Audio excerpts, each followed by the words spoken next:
Olá, vamos continuar caminhando pela história lá no comecinho, depois da descoberta da escrita, quando a história efetivamente começa. Então vem comigo para ver sobre o que a gente vai falar hoje.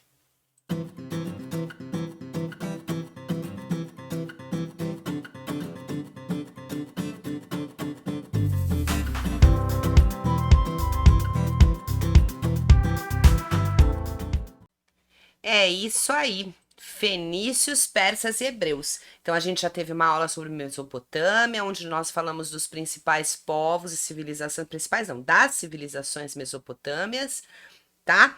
Quem não viu, vou deixar o card aqui para vocês verem. E agora a gente vai continuar esse papo. É importante que tenha visto antes, porque nós vamos fazer algumas citações aqui que remetem àquelas civilizações, tá bom? Então a gente ainda está falando dos povos, das civilizações hidráulicas e vamos começar. Primeiro vamos entender essa sociedade, né, minha gente? Vamos entender que é uma sociedade que tem uma pirâmide social. Imaginem aí uma pirâmide, tá? Onde no topo nós temos o rei, mais embaixo ali do rei, no segundo plano, nós temos os sacerdotes importantíssimos. Então vamos lá, nas civilizações a gente falou. Na formação da civilização, a gente fala da importância da religião, tá? De ter ali uma figura que coloca moral, que representa a espiritualidade, a liderança, dá conselhos para que aquela civilização viva no coletivo. Continua sendo muito importante, só que ele vai estar ali, não é mais a mesma pessoa, né? O líder e o sacerdote. Agora a gente tem o rei e a gente vai ter os sacerdotes, os nobres e os chefes militares. Pessoas de extrema importância só estão abaixo do rei. Depois a gente tem os fiscais, tá? Que vão ter importância para a economia.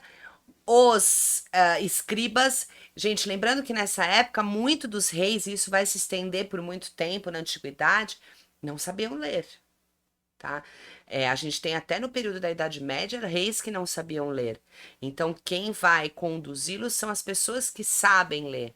Muitas vezes o sacerdote sabe e o rei não. Tá? Então, o escriba também é muito importante, que é o cara que também faz as anotações todas do reino.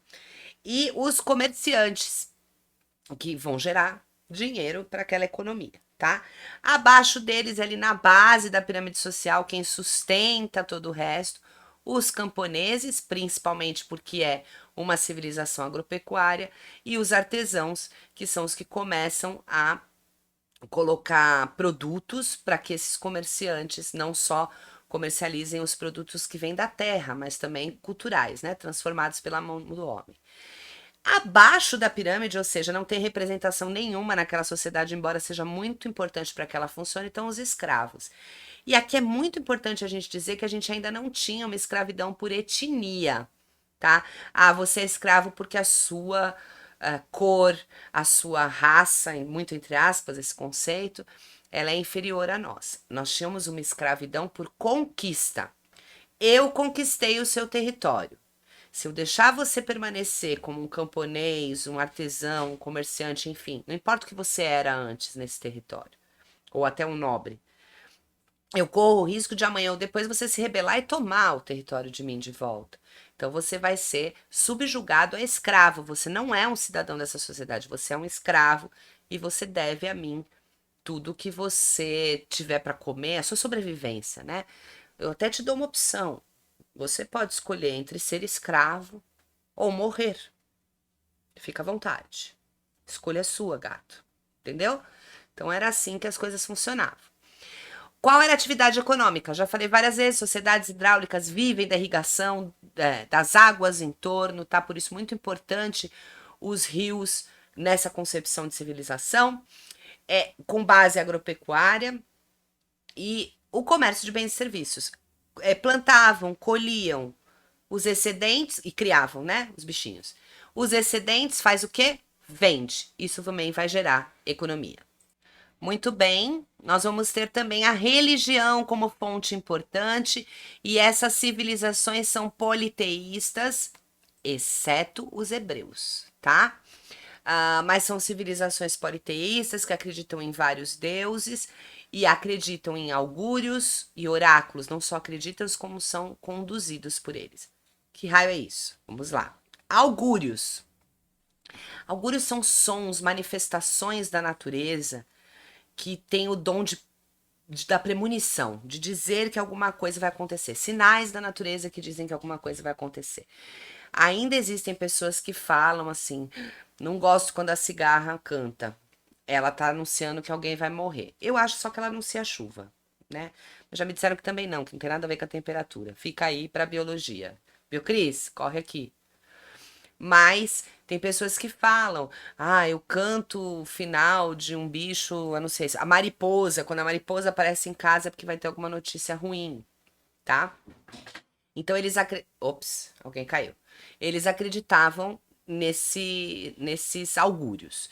E nos oráculos, que eram pessoas, provavelmente os sacerdotes, né? Mais provavelmente, mais especificamente, eu quis dizer, os sacerdotes que tinham contato com o divino e transmitiam a mensagem. Muitas vezes a mensagem transmitida era: este deve ser o seu rei, né? É importante que esse aqui seja o seu rei.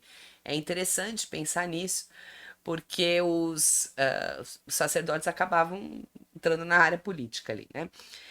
A gente vai encontrar na Grécia, por exemplo, depois, essa forma de oráculo até em locais. Então, uma pedra que era um oráculo, um templo erguido que era um oráculo, que possuía um local que tinha o poder do divino, tá? Então, era isso. Pausa para água. Muito bem, depois de desengasgar, vamos falar da ciência. Essas civilizações desenvolveram a matemática, a geometria. Também foram civilizações que construíram, por exemplo, o calendário lunar dentro da astronomia.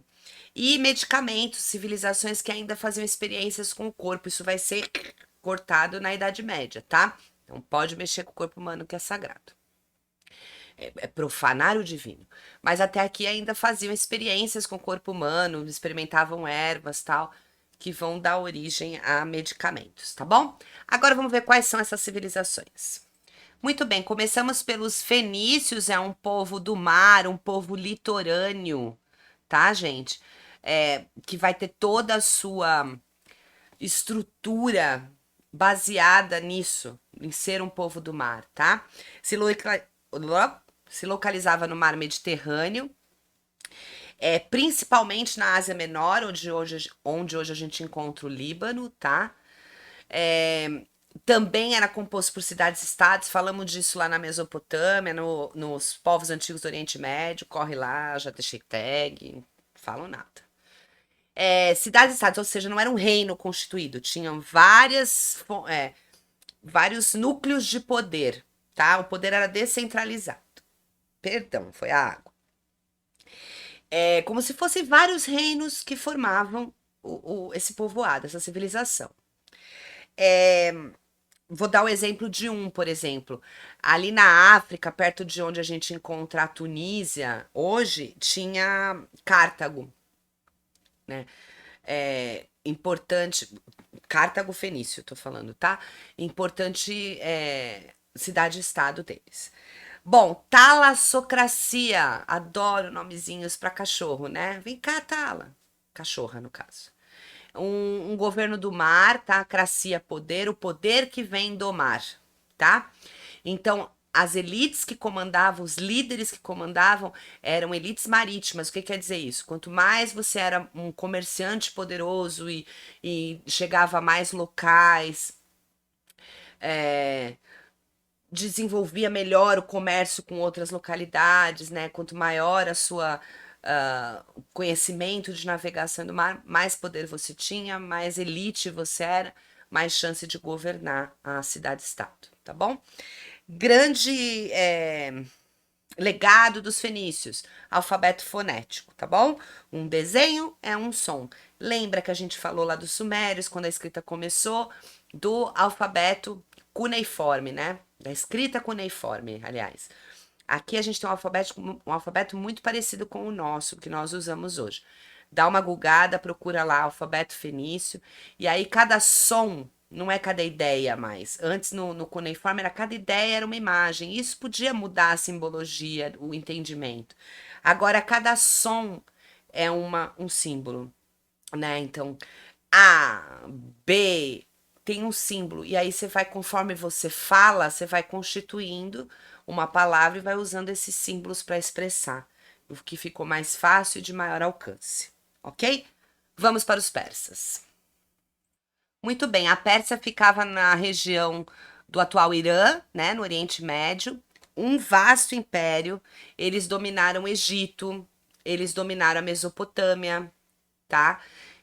A gente falou aqui quando os persas dominam regiões da Mesopotâmia e a gente fala depois nas guerras entre Grécia, a gente fala em Egito, então os persas estão super presentes ali. Como é que era o sistema de governo deles? Era centralizado de alguma forma, tá? A gente tinha um reino persa, mas eles começaram, deram origem ao que hoje a gente conhece como províncias, né? A gente tem as nossas cidades, mas antigamente eram províncias, ou estados, né? Como a gente conhece hoje. Então, para eles, eles chamavam de sistema de satrapias. Então, cada província tinha a sua administração, as suas regras, mas o rei comandava todas elas. Ficava mais fácil, porque como era um império muito grande, muito vasto, eles precisavam dividir, porque uma pessoa só não dava conta de governar tudo, tá? Nessa busca por dominação e crescer, a gente vai encontrar as guerras médicas. Gente, não é um monte de gente de branco brigando, tá?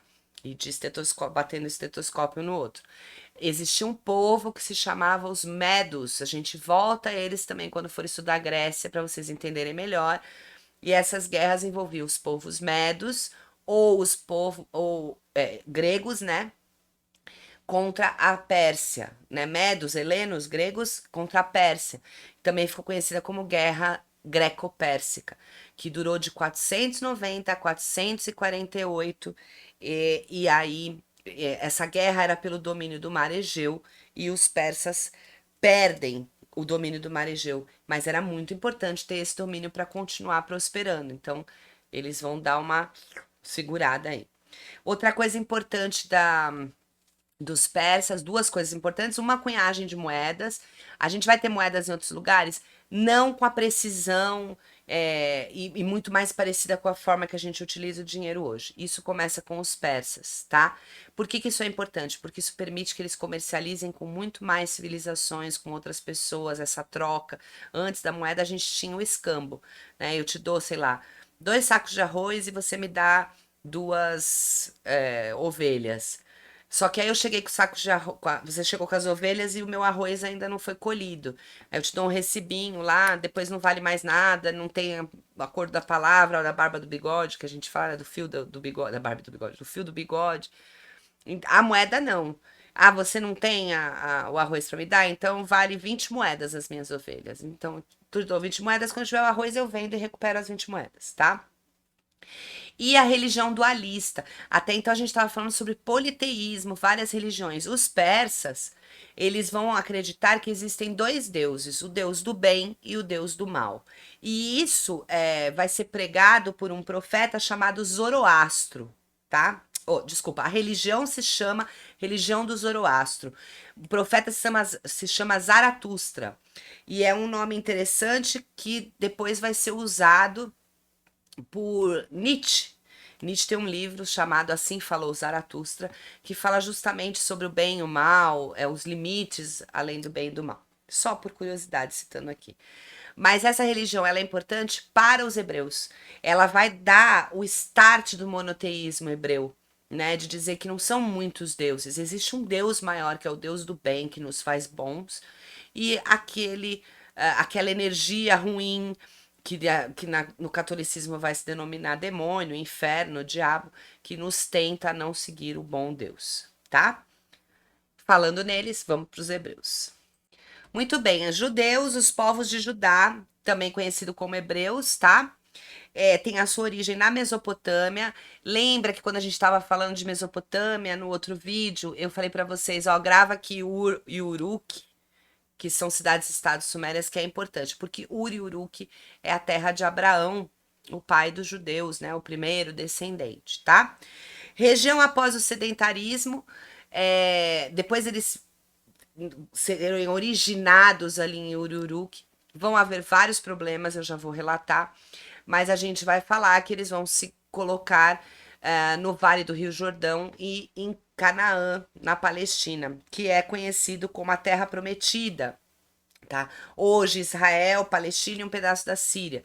Vejam que essa luta de Israel, do povo judeu de Israel, ela é lá da nossa antiguidade, tá? Dá para vocês começarem a entender um pouquinho porque eles reivindicam direitos.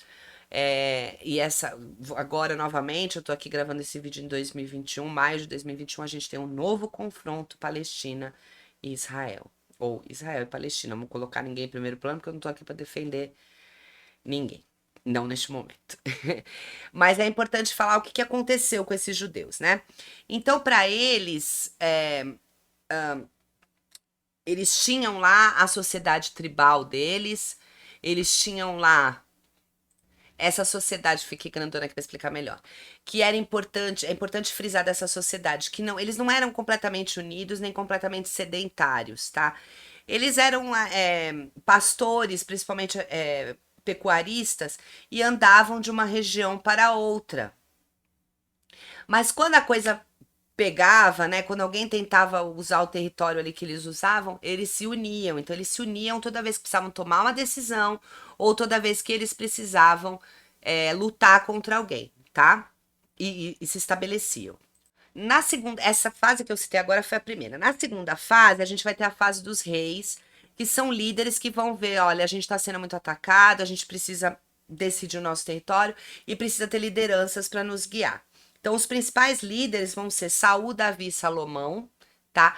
Há uma consolidação da religião aí através do Templo de Salomão. É ele que vai dar a unidade religiosa para esse povo hebreu. Muito bem, mas quando tem uma liderança, começa a ter briga, não é mesmo? Então a gente vai ter o primeiro cisma hebraico, primeiro cisma judeu. Então a gente vai ter os judeus do norte que vão ficar em Israel e os judeus do sul que vão tomar um território chamado de Judá e vão se separar ali. Quando eles se separam, essa fortaleza da união deles também se quebra. E aí eles são facilmente dominados. Então, esse enfraquecimento da separação dá origem à diáspora dos hebreus, ou diáspora judaica, que isso acontece em 60 depois de Cristo, tá, gente? Eu tô já prolongando a história aí. E que vai dar origem à expulsão deles da Palestina. Este período que a gente está falando aqui, então vamos voltar para o nosso slide. Este período que a gente está falando aqui, a gente está falando do primeiro período em que eles vão ser escravizados por aquela região mesmo, que a gente está tratando do Oriente Médio, principalmente por Nabucodonosor, tá bom? Bom, qual é o legado que os hebreus deixam? Eles deixam um monoteísmo. Ah, só a religião? Gente, isso é muito importante, tá? Esse monoteísmo vai ser a base das religiões que nós temos até hoje monoteístas, tá? Então a gente tem o cristianismo que vai se basear no judaísmo, tá? Qual a diferença? O judeu não acredita que Jesus Cristo foi o Messias. Mas o cristianismo é uma religião monoteísta e que faz uso do Velho Testamento. O Velho Testamento nada mais é do que o Torá judaico, tá? Os escritos judaicos, chamado de Torá. E o islamismo ele surge bebendo da fonte dos dois, do cristianismo e do judaísmo.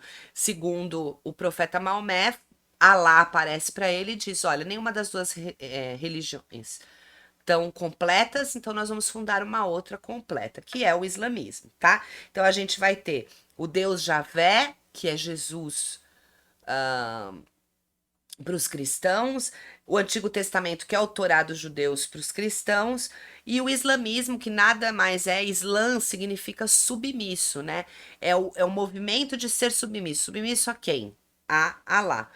Isso é muito importante, porque a religião estrutura a história, estrutura os contextos, estrutura a política em muitas situações. Então, esse legado deles de transformar vários deuses, o politeísmo e o monoteísmo, é um legado importante para os hebreus e para a civilização, tá? Terminamos aqui civilizações antigas do Oriente Médio, tá bom? Falamos da Mesopotâmia no primeiro vídeo, agora nós falamos de fenícios persas e hebreus, ok? Na nossa próxima aula, a gente vai falar de Egito. Então, acompanhe, aguarde, ative o sininho para receber as notificações. Gostou? Tá com dúvida? Quer saber um pouco mais? Lança a pergunta.